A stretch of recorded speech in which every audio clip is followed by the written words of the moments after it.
দীঘায় প্রথম দিনে মেরিন অ্যাকোয়ারিয়াম থেকে বেরিয়ে বিকালবেলা আমরা চলে গেছিলাম সায়েন্স পার্কে।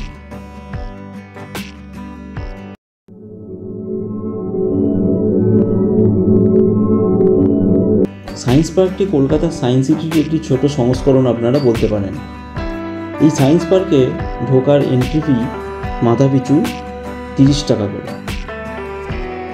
এছাড়াও এই সায়েন্স পার্কের ভিতরে 3D শো, অ্যাস্ট্রোনমিক্যাল শো এরকম অনেক কিছু আছে যেগুলি আলাদা করে টিকিট কেটে আপনাদের দেখতে হবে।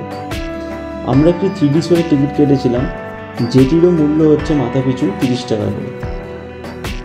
15 মিনিটের ছিল সেই 3D শো। মেন গেট দিয়ে টিকিট দেখিয়ে ঢুকে আপনারা প্রথম যে বিল্ডিংটি দেখবেন তার ভিতরে অনেক কিছু সায়েন্সের জিনিস আপনারা দেখতে পাবেন।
এই প্রথম বিল্ডিং থেকে বাঁদিকে গেলে সেখানে আপনারা অপটিক্যাল ইলিউশনের বিভিন্ন রকম জিনিস দেখতে পাবেন।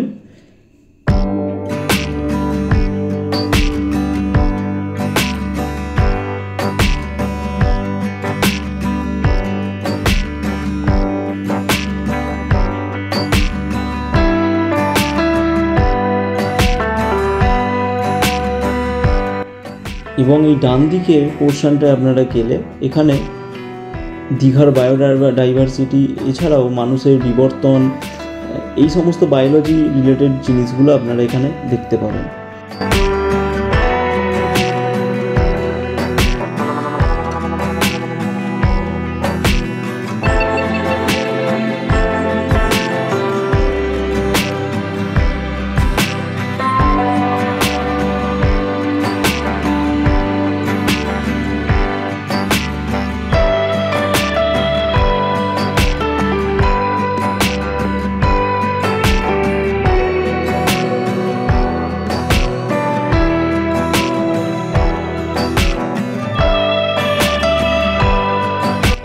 এখানেও আপনারা বেশ কিছু মাছের প্রজাতি এবং কোরালের প্রজাতি দেখতে পাবেন।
এই যে জায়গাটি দেখছেন এখান দিয়েই 3D শো জন্য ঢুকতে হয় এবং একটি সিনেমা হলের মতোই সেটআপ এখানে করা আছে।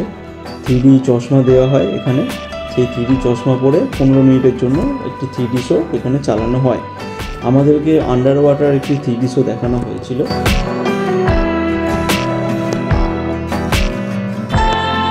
এই সায়েন্স পার্কটি ঘুরতে কিন্তু বেশ কিছুটা সময় লাগে। এখানে অনেক কিছু জিনিস আছে, সব কিছু ভালোভাবে দেখতে গেলে বেশ কিছুটা সময় লাগে।